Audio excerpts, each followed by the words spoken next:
Hey everybody, I wanted to show you something that's recently was an acquisition of mine. It's the Rolex Day Date 40. This is a watch I've actually wanted for around 40 years of my life, since I was a little boy, and I saw it for the first time. A friend of mine's father acquired one on his, I believe it was around his 40th birthday, and it's something, I'm not a watch guy, but it's something that I fell in love with, and I knew at some point in my life I was going to own a day date at some point.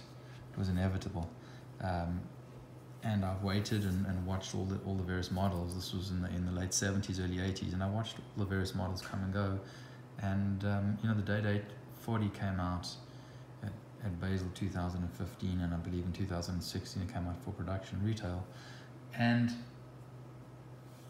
I've watched it over the last couple of years. I wasn't a big fan of the Rolex Day Date 2, which really was the 41 millimeter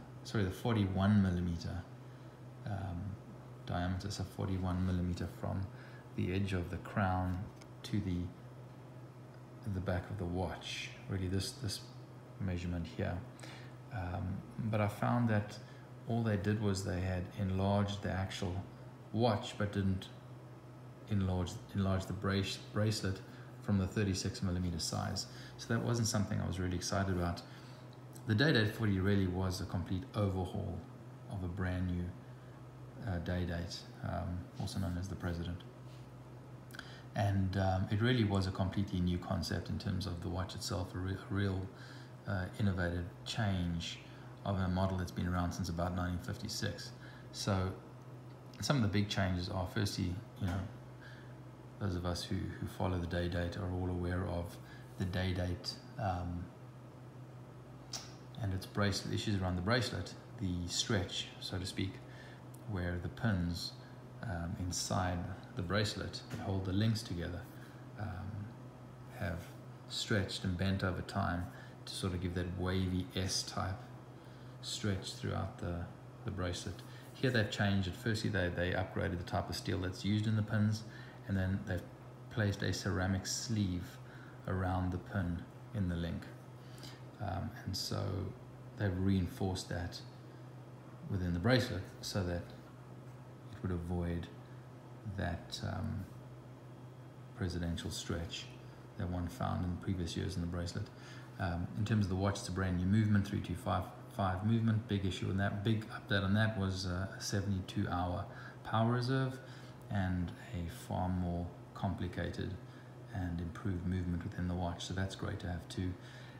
Then of course it's Rolex's Ever Rose, which is a color all on its own, and because of how it's made, you don't have the issues with white gold and yellow gold and platinum that you do with other manufacturers of these golds, because most of those golds over time will tend back to yellow gold.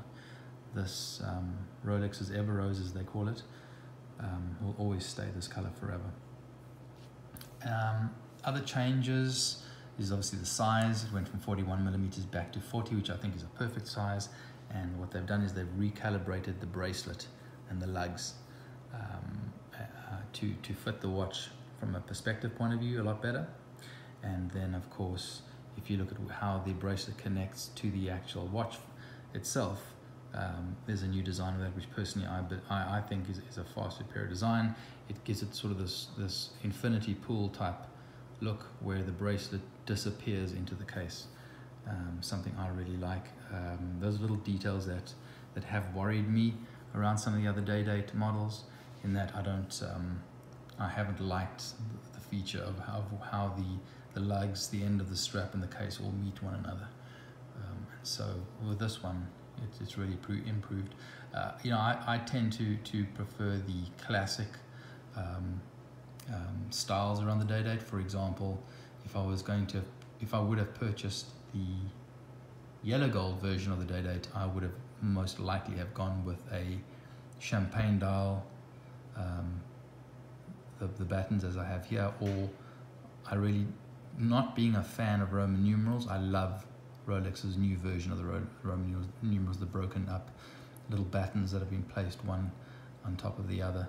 I am a big fan of that, but with the Ever Rose, one of my favorite dials from Rolex is the Sundust color, which tends to pick up whatever color gold the rest of the watch is. And I like the pinstripe motif. The combination of those two was what I went for. I prefer to have it less busy and not to see numbers and Roman numerals on a watch, which is why I went with, particularly on this particular watch here. Something I really love. And then of course the strap. The clasp is now, and you know, the thing about this watch is the heft on the watch is incredible.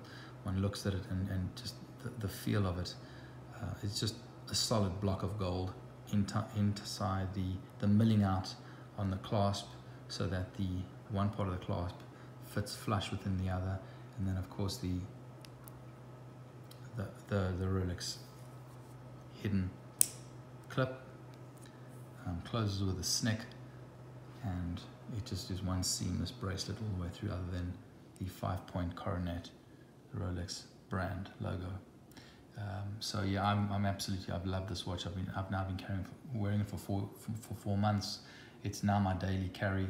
I have a Rolex GMT Master 2, which I bought in 2010. It's the new one with a ceramic bezel, or Cerachrome as they call it. And I actually just had that one serviced at the Rolex Service Center in Toronto, and I'll do a video on that a little bit later on.